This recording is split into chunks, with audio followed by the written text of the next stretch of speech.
अस्सलाम वालेकुम। हेल्थ 21 के साथ मैं हूं मुनीबा गुल बाजवा। हेल्थ 21 में हम आपके लिए ऐसे सारे जो है सेहत के मसाइल लेके आते हैं जिनसे आप लोग गुजर रहे होते हैं और उसके बारे में बहुत कम इंफॉर्मेशन आपको जो है वो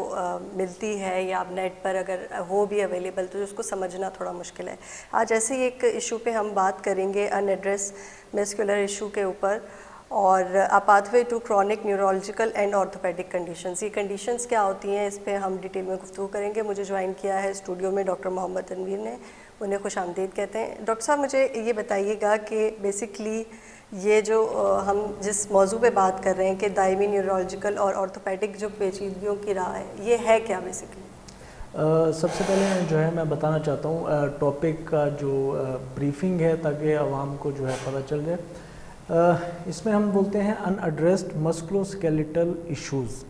या हम लेमन लैंग्वेज में बात करते हैं तो पट्ठों के मसाइल या जो है ना जोड़ों के मसाइल, इस पे हम जो है वो बात करते हैं। और अगर टॉपिक ये है कि अगर ये पट्ठों के मसाइल का इलाज वक्तन फ़वक्तन नहीं किया जाए तो आगे जो है वो जोड़ों या जो है वो दिमागी जो नसों के मसाइल हैं उसकी तरफ कैसे ये बढ़ते हैं मसाइल,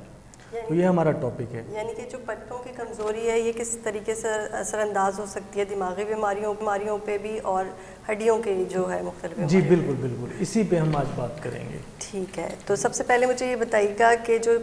क्या ट्रिगर पॉइंट्स होते हैं और ये ट्रिगर पॉइंट्स होते क्या हैं ये जो पट्टों के अंदर होते हैं जिससे तकलीफ़ शुरू होती है? ये ट्रिगर पॉइंट्स की अगर हम बात करें तो ट्रिगर पॉइंट्स हमारे पट्ठों में गुठलियों की तरह जो है एक स्ट्रक्चर्स बनते हैं जो कि पेन कॉज करते हैं। बहुत से जो है ना आपने फील किया होगा कि नेक पे या अपने हाथों पे जहाँ जहाँ हमारे पट्टे हैं तो वहाँ आपको कभी कभी एक बॉल की तरह छोटी सी गिठली जो है महसूस होती है, वो ही ट्रिगर पॉइंट होती है जो कि पेन कॉज कर रही होती है।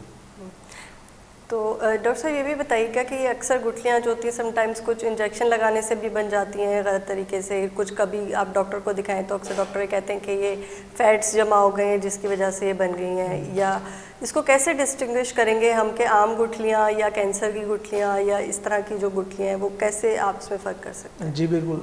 ज़बरदस्त आपने सवाल किया है क्योंकि बहुत सी मिसकंसेप्शंस होती हैं ट्रिगर पॉइंट्स को लेके। ट्रिगर पॉइंट्स को जो है ना वो अक्सर मिसडायग्नोज्ड किया जा रहा होता है,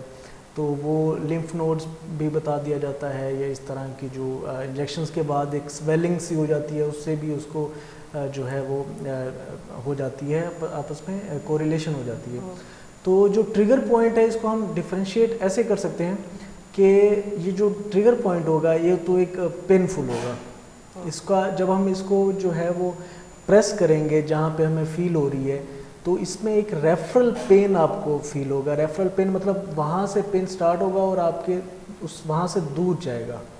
समझ रहे बात? अगर फॉर एग्जांपल यहाँ पे हमने शोल्डर पे टच किया, यहाँ पे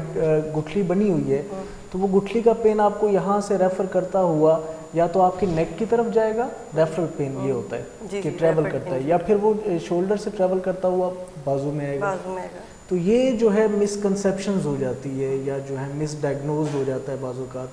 तो इससे हम डिफरेंशिएट कर सकते हैं। अच्छा। कि ये पेनफुल होती है ज़्यादातर, और इसका पेन जो होता है वो रेफरल पेन होता है। अच्छा, मुझे ये भी बताइएगा कि अगर पट्टों के मसाइल का जो है अगर इसको हम सीरियस ना लें, क्या रूटीन की चीज़ें हैं, आप मुख्तलिफ़ किस्म की जेल्स आती हैं, ऑर्नामेंट्स आते हैं, आप कहते हैं उसका मसाज कर लें, गर्म पट्टी पहन लें, तो क्या ये जो चीज़ें हैं ये मिथ सही है कि इस तरह से ये चीज़ें ख़त्म हो सकती हैं? बिल्कुल, ये आपने सही क्वेश्चन किया है कि जो गुठली का पेन है मैं आपको बता दूं जो कि इसके टेम्परेरी इफ़ेक्ट्स हम लें वो उसमें जो है वो पेन किलर्स हैं। पेन किलर्स अगर आप लेते हैं वो भी आपका टेम्परेरी आपको पेन रिलीफ करेगा लेकिन बाद में फिर पेन ट्रिगर कर जाएगा। और दूसरा जो है ऑइंटमेंट्स हैं, पेन किलर जेल्स हैं, वो आप लगाएंगे उसी वक्त तो सुकून मिलेगा। वो उस पेन किलर जेल में जिसमें हीटिंग इफेक्ट होगा तो वो उसको रिलीफ कर देगा। मतलब ये है कि जब इसको हीटिंग हम देते हैं तो ये टेम्परेरी रिलीफ मिल जाता है, लेकिन फिर जब हम सुबह उठते हैं या हम फिर जैसे आजकल सर्दियां चल रही हैं या हम बाहर कोल्ड का एक्सपोजर होता है ये फिर ट्रिगर कर जाते हैं। तो इसका टेम्परेरी जो हल है वो सारे ऑइंटमेंट्स हैं, हीटिंग थेरेपी है, हीटिंग पैड जैसे लगाते हैं, गर्म बोतल लगाते हैं, तो वो टेम्परेरी हल है, उसका परमानेंट हल वो नहीं है। अगर ये जो पट्टों के मसाइल अगर किसी शख्स को हो रहे हैं, किसी पेशेंट में हमें आपको नज़र आते हैं जब, तो अगर मुझे ये बताइए कि अगर वो उसको सीरियस नहीं लेते और इलाज की तरफ नहीं लेके जाते, तो क्या न्यूरोलॉजिकल और ये ऑर्थोपेडिक मसाइल इससे जो है वो जुड़े हुए हैं, वो जी बिल्कुल जुड़े हुए हैं। देखें, अगर एक पेशेंट है जिसको मसला हुआ है मसल्स का, पट्ठों का, और ट्रिगर्स बन गए हैं, तो ये ट्रिगर्स का पेन मामूली नहीं होता, मतलब ये इस तरह का पेन होता है। फॉर एग्जांपल अगर लोअर बैक मसल्स के ट्रिगर एक्टिव हुए हैं तो उसमें आपको इतना ट्रिगर पेन करेगा कि आप समझेंगे या तो डिस्क हिल गई है मेरी या फिर मोरा हिल गया। लेकिन ये इस तरह नहीं होता, वो आपका बाजू का ट्रिगर का पेन होता है कि उस वक्त सवेर हुआ, टीज उठी, फिर बाद में आप बैठे थोड़ा रेस्ट किया तो वो पेन कम हो गया या ख़त्म हो गया। तो जो है ये वाला जो पेन है, इसमें जो है आपको जब तक इसको रिलीज़ नहीं करेंगे तो तब तक जो है ये जो ट्रिगर गुठली रिलीज़ नहीं होगी तब तक ये परमानेंटली रिमूव नहीं होगा, इसका पेन ख़त्म नहीं होगा। अच्छा, ये जो हम जिस इशू पे बात कर रहे हैं, पट्ठों के जो दर्द के उसके ऊपर बात कर रहे हैं, तो एक चीज़ हम कहते हैं जो अक्सर लोग सुनने में आती है, ये भी एक और मिथ है कि असाबी कमज़ोरी है जिसकी वजह से स्वेलिंग हो रही है, जिसकी वजह से आपके पट्ठों में दर्द हो रहा है, तो ये क्या दोनों सेम कंडीशन है या अलग है? अलग है। देखें, पहले जो है वो आपके मस्कुलर इशू शुरू होता है, क्योंकि देखें एक हमारी स्केलेटन है, ढांचा है, बॉडी बनी हुई है, तो उसको जो सबसे ज़्यादा सपोर्ट दे रही है वो हमारे पट्ठे दे रहे हैं, जो कि हेड टू टूज़ हैं। बाज़-औक़ात लोगों का ये जो है ना वो मिथ्स हैं कि पट्ठे सिर्फ ये हैं जो हमें नज़र आ रहे हैं, नहीं होता। हेड टू टू हमारे जो है वो पट्ठे हैं, वो हमारे सर में हो गए, वो हमारे जो है पाँव के हो गए, हाथ के, ये सब पट्ठे हैं। अगर इनको हम ट्रीट नहीं करते तो ये फिर जो है हमारी आर्थोपेडिक कंडीशंस में जाएगा, जैसा कि अगर फॉर एग्जांपल नी के पट्ठे जो है कमज़ोर हैं तो वो प्रेशर ऑटोमेटिक जो है वो आपस में दो बोन्स पे पड़ेगा जो कि जॉइंट बना रही हैं, या उसमें जो हमारे कार्टिलेजेस एक लेयर्स होती हैं उन पे पड़ेगा, तो वो फिर वेयर एंड टेयर की तरफ जाएगा, ठीक है, भुरभुरा होना शुरू हो जाएगा, तो वो फिर आपकी आर्थोपेडिक कंडीशन होगी। स्टार्ट कहाँ से हुई? मसल्स से, ठीक है। दूसरी बात, अगर मसल्स जो हैं अगर उसमें गुठलियाँ बन जाती हैं या मसल्स वीक हो जाते हैं तो वो आपका प्रेशर डायरेक्टली जो गुठलियाँ हैं वो डालेंगी आपकी नर्व्स पे, जो कि आ जाती हैं हमारी न्यूरोलॉजी में। जब नर्व्स पे डालेंगी तो उससे सुन्नपन स्टार्ट हो जाएगा, हाथों में, टांगों में जो सुन्नपन स्टार्ट होता है वो स्टार्ट कहाँ से हुआ? मसल से। लेकिन वो बात अगर इसको मसल्स को हम ट्रीट नहीं करेंगे तो वो हमारी डायरेक्टली मूव कर जाती है न्यूरो की तरफ, या जैसे मैंने समझाया आर्थो की तरफ, ठीक है। अच्छा, एक और चीज़ भी ट्रिगर पॉइंट्स के हवाले से बताइएगा, ये जो है जिस्म के किसी भी हिस्से में बन सकते हैं? जी, ये जिस्म के किसी भी हिस्से में बन सकते हैं, जैसे कि मैंने अभी बताया कि हमारे हेड टू टू जो बॉडी है वो मसल्स से बनी हुई है, मसल्स से सराउंडेड है, तो ये किसी भी हिस्से में बन जाते हैं। मैं आपको एक एग्जांपल दे देता हूँ इसमें कि मोस्टली जो ट्रिगर पॉइंट्स हैं, जो अभी पहले आपने क्वेश्चन पूछा है उसकी मैं एग्जांपल दे रहा हूँ कि ये किसी को आजकल नहीं पता ज़्यादा कि हमारे जो हेडेक्स हैं, टेंशन हेडेक्स हैं या माइग्रेन है, वो इन्हीं ट्रिगर पॉइंट्स की वजह से शुरू होता है, और मोस्टली लोगों को होता है, वो चाहे जॉब होल्डर्स हैं, डेस्क ऑफिसर्स हैं, या कोई भी जो स्ट्रेसफुल वर्क में काम कर रहे हैं। तो देखें, अब मोस्टली जो ट्रिगर्स हम देखते हैं अपनी प्रैक्टिस में वो लोगों के कान के गिर्द बने होते हैं, और ये हमारी मसल्स हैं फ्रंट ऑफ द जो हेड पे हैं यहाँ बनते हैं, या साइडों पे बनते हैं, या जो हमारे ये एक बेस है स्कल की यहाँ बने होते हैं। अब यही ट्रिगर पॉइंट्स जो है ना वो जब इनका पेन एक्टिव होता है, ट्रिगर्स होता है, तो ये हमारे पूरे हेड में जो है ना टीज जाती है, कभी हाफ सर के हिस्से में जिसे हम माइग्रेन कहते हैं, तो वो स्टार्ट हो रही है मसल्स से, ठीक है।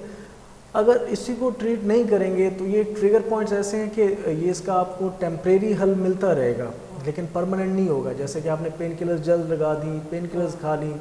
तो ये इकट्ठे होते जाते हैं, बाद में आपको इतना सवेयर हेडेक होता है कि आप वो माइग्रेन की तरफ चले जाते हैं। जब माइग्रेन की तरफ जाएंगे तो फिर वही पेन किलर्स और सब वो चल रहा होता है, जिससे आपका स्टमक भी अपसेट हो रहा होता है और बहुत सारी और पेचीदगियाँ जो चल रही होती हैं। अच्छा डॉक्टर साहब, मुझे ये पूछना था कि ये जो ट्रिगर पॉइंट्स हैं या जो मस्कुलर ये जो पेन हो रहा होता है इस कंडीशन के अंदर, जो कि फिर आगे कन्वर्ट हो जाता है न्यूरोलॉजिकल या ऑर्थोपेडिक के अंदर, इसका कोई मेडिकल टेस्ट है या इसको एक्सटर्नल एग्जामिन करके ही जो है डॉक्टर अंदाज़ा लगा लेते हैं कि ये यही ट्रिगर पॉइंट्स हैं? देखें, जो मसल्स को जो है वो डील करते हैं वो मोस्ट ऑफ द फिजियोथेरेपिस्ट करते हैं, ठीक है, या रिहैब स्पेशलिस्ट होते हैं, या आपने रोमाटोलॉजिस्ट सुने होंगे, ये मसल्स जॉइंट्स को जो है ना डील करते हैं। इनका अगर मैं एज अ फिजियोथेरेपिस्ट अगर मैं बात करूं तो जब हमारे पास पेशेंट आता है तो हमारा फर्स्ट जो कंसर्न होता है, जो फर्स्ट अप्रोच होती है वो यही होती है कि हम मसल्स को असेस करें, मसल्स को पाल्पेट करें, देखें। तो इसकी जो टेस्ट है ऐसा कोई ब्लड टेस्ट इस तरह के नहीं होते, जस्ट एक जो है वो पल्पेशंस टेक्निक होती हैं कि हाथ से ही हम जाके मसल्स को देखते हैं और फाइंड आउट करती हैं कि ट्रिगर पॉइंट्स बने हुए हैं, तो उसको फिर हम ट्रीट करते हैं। अगर वो ट्रिगर पॉइंट है तो हमारे स्कोप ऑफ द फील्ड में हम उसको ट्रीट करते हैं, अगर ट्रिगर पॉइंट नहीं है तो फिर हम उसको रेफ़र कर देते हैं दूसरे जो है ना ऑर्थोपेडिक्स के पास या न्यूरो के पास, जो भी सिम्टम्स आ रही होती हैं उसके अकॉर्डिंग। यानी कंडीशन अगर ज़्यादा आप लोगों के हाथ से निकल जाए कि अब न्यूरोलॉजिकल के किसी सर्जन के पास जाना है या डॉक्टर के पास जाना है तो आप फिर तो फिर हम उसको जो है उसी कंसर्न डॉक्टर के पास रेफर कर देते हैं। अच्छा, अब मुझे ये भी बताइएगा कि इनिशियल स्टेज के अंदर अगर इस तरह की गुठलियाँ हमें बनती हुई नज़र आ रही हैं और रेफर्ड पेन भी हो रहा है, तो उससे बचाव के लिए क्या क्या इकदाम करने चाहिए? देखें, अगर वक्ती जो है अगर हम बात करते हैं, जैसा कि आजकल मैं आपको एक इसमें मिथ भी क्लियर कर देता हूँ कि ट्रिगर पॉइंट्स एक्टिव जो आजकल हो रहे हैं वो जैसे सर्दियों का मौसम चल रहा है तो ठंड में ही ट्रिगर पॉइंट्स एक्टिव होते हैं कि जो है बाहर गए घर से थोड़ा तो आपके नी में पेन स्टार्ट हो गया या आपके हैंड में स्टार्ट हो गया, जिस भी हिस्से का ट्रिगर अगर एक्टिव होता है तो उसको आप वक्ती तौर पे जो मैनेज कर सकते हैं वो हीट थेरेपी दे के मैनेज कर सकते हैं, क्योंकि ये कोल्ड से हो रहा है। बेसिकली कोल्ड जब हिट करती है तो वो हमारी जो ब्लड वेसल्स हैं, जो हमारी खून की नालियाँ, उनको कॉन्स्ट्रिक्ट कर देती है, जिससे ब्लड फ्लो जो है उस मसल तक या उस एरिया तक कंप्रोमाइज़ हो जाता है। जब हम उसको हीट देंगे तो वो आपका फ्लो बेहतर करेगा और आपको टेम्परेरी जो है रिलीफ देगा। ये एक टेम्परेरी है, ये एक टेम्परेरी है। लेकिन अगर ये जो गुठलियाँ हैं ये बन जाए और आपको फील हो रही हूँ बहुत ज़्यादा, तो इसके लिए क्या किया जाएगा? इसके लिए कोई सर्जरी है या फिर प्रॉपर कोर्स कोई मेडिकल करना पड़ेगा? जी, गुड क्वेश्चन। अब हम इसकी तरफ जाते हैं कि मैनेजमेंट इसकी क्या है। इसकी जो मैनेजमेंट है वो प्योर जो है फिज़िकल थेरेपी है कि आप नियर बाय फिजियोथेरेपिस्ट से कंसल्ट करें, और ये मैनुअल थेरेपी से रिलीज़ होती हैं, मायोफेशियल टेक्निक्स होती हैं जिससे ये जो है हम ट्रिगर पॉइंट्स रिलीज करते हैं, या अब एडवांस टेक्निक्स आई हुई हैं कुछ, जैसे कि ड्राई नीडलिंग है, सुइयाँ होती हैं जो है ना एक्यूपंक्चर नीडल्स या सुइयाँ, उसको मैं आम ज़बान में बोलूँ तो वो उस ट्रिगर पॉइंट को, उस गुठली को हम हिट करते हैं जिससे वो जो है वो रिलीज़ हो जाती है और उसके बाद जो है पेन ख़त्म हो जाता है। और मैं आपको बताऊं कि इसका विद इन सेकेंड्स रिलीफ मिलता है, और एक दफ़ा अगर ये जो गुठलियाँ हैं, ट्रिगर पॉइंट्स हैं, अगर रिलीज़ हो जाते हैं तो फिर काफ़ी अरसे तक ये दोबारा नहीं होती, वो कंप्लेन भी नहीं होगी, लेकिन उसका जो है प्रिकॉशन ये होगा कि फिर आप आगे वॉक, एक्सरसाइज वो कंटिन्यू करेंगे तो आप पेन फ्री रहेंगे। अच्छा, मेरा एक सवाल ये पर्सनल है कि अक्सर ये होता है कि मैंने देखा है अपनी फैमिली में भी कि बैक साइड पे बिल्कुल आपके एक जो है दर्द शुरू होता है और वो फैलता फैलता आगे आपको ऐसा लगता है कि दिल की तरफ आ रहा है और परेशान करता है। हमारे फैमिली मेम्बर के साथ ऐसा हुआ है, तो डॉक्टर वो रेफर्ड पेन होता है और उसको कहते हैं कि ये टेंशन नॉड बन गई है। तो क्या ये टेंशन नॉड जो है वो यही ट्रिगर पॉइंट है? जी बिल्कुल। जब आप वो कार्डियोलॉजिस्ट के पास जाते हैं, मोस्टली जो है, जब मैं खुद स्टूडेंट था तो मेरे साथ ये हुआ था, उस वक्त हमें इस चीज़ का नॉलेज नहीं था कि जब ट्रिगर पॉइंट्स बनते हैं हमारे शोल्डर में, ठीक है, तो वहाँ का पेन जो है most of the time radiate कर रहा होता है हमारे बाजू में लेफ़्ट साइड के, और वही हमारे जो है छाती में लेफ्ट साइड में, और यही सिम्टम्स मिमिक करती हैं उसमें एमआई में मायोकार्डियल इन्फेक्शन, हार्ट अटैक हो रहा है। तो उसमें काफ़ी लोग जो है परेशान हो जाते हैं कि ये तो भाई शायद दिल का अटैक हो गया, ठीक है। तो लेकिन ऐसा बिल्कुल नहीं होता, वो भी ट्रिगर पॉइंट होता है। अब इसमें डिफ्रेंशिएट हम कैसे करेंगे, ये एक क्वेश्चन है कि अगर वो पेन परसिस्टेंट रहता है, मतलब कॉन्टीन्यूस रहता है वो पेन, तो वो फिर आपका हार्ट की तरफ हम जा सकते हैं, वो हार्ट का अटैक होगा या अंजाइना होगा, ठीक है। अगर वो पेन ऐसे टीज़ उठी है कुछ देर के लिए, बड़ा ख़तरनाक पेन होता है इसका ट्रिगर पॉइंट का भी, तो वो आपको लगता है ऐसे ही है कि अटैक हुआ है, ठीक है। अगर टीज़ उठी है और कुछ देर तक वो फिर रिलैक्स हो गया, पेन ख़त्म हो गया, तो वो फिर आपका ट्रिगर पॉइंट का पेन होगा, मस्कुलर पेन होगा वो आपका। अच्छा, मुझे ये भी बताइए कि जो फिजियोथेरेपी है ये इसको इस इलाज के लिए कितनी बेहतर है? क्या ये प्रॉपर इलाज है जो पट्टों के जो दर्द और ट्रिगर पॉइंट्स के लिए? जी बिल्कुल, जो ट्रिगर पॉइंट्स का इलाज है वो जो है फिजियोथेरेपी से ही है, और ये टेम्परेरी नहीं है, मतलब आपने सेशन करवाया, ट्रीटमेंट करवाया और ये चला गया फिर दोबारा आ गया, ये बिल्कुल नहीं है। वो फिजियोथेरेपिस्ट जो है इसको बिल्कुल रिलीज़ कर देते हैं जो गुठलियाँ बनी होती हैं, और उसके बाद ये भी नहीं कि ये 2-3 दिन बाद फिर बन जाएगी, नहीं। वो अगर आप उसको अपना पोस्चर सेट करेंगे, मोस्ट इम्पॉर्टेंट आपका पोस्चर है, ठीक है। अगर आप पोस्चर सेट रखेंगे, एक्सरसाइज करेंगे दोबारा, तो ये फिर गुठलियाँ नहीं होंगी और आप पेन फ्री रहेंगे इतना। ठीक है, मुझे ये भी बताइएगा कि कौन सी स्टेज होती है जब ये ट्रिगर पॉइंट्स या जो पट्टों का दर्द है ये न्यूरोलॉजिकल कंडीशंस की तरफ जा रहा होता है? जी देखें, ये अगर आपका इसको हम डिफ्रेंशिएट करते हैं कि आपको कब जो है जाना चाहिए न्यूरोलॉजिस्ट के पास या ऑर्थोपेडिशियंस के पास, तो उसमें ये है कि मैंने आपको पहले भी एक कोट किया बात कि जब आपका पेन नमनेस,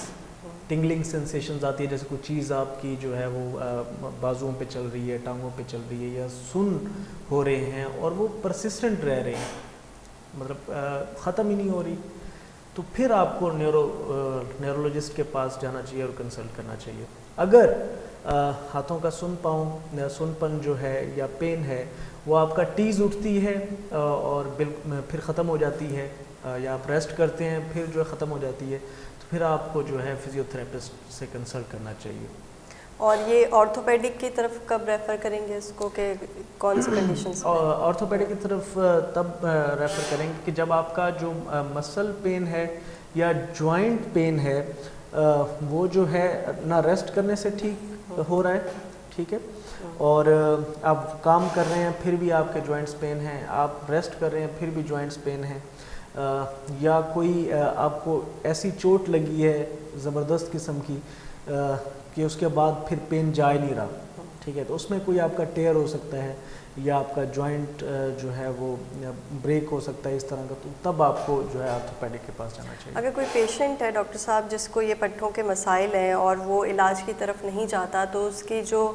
ज़िंदगी का मेयार है उस पर कैसे असर जो है वो डलता है? जी देखें, जो मसल पेन है वो ये इस तरह का पेन होता है, ट्रिगर पॉइंट्स मोस्टली जो मसल्स के इश्यूज होते हैं वो ट्रिगर पॉइंट्स की वजह से होते हैं कि गुठलियाँ बन जाती हैं या दूसरे टॉट बैंड बन जाते हैं, मतलब एक जो मसल्स फाइबर्स है वो इकट्ठे होकर क्लस्टर टाइप टाइटन से स्ट्रक्चर बन जाते हैं। तो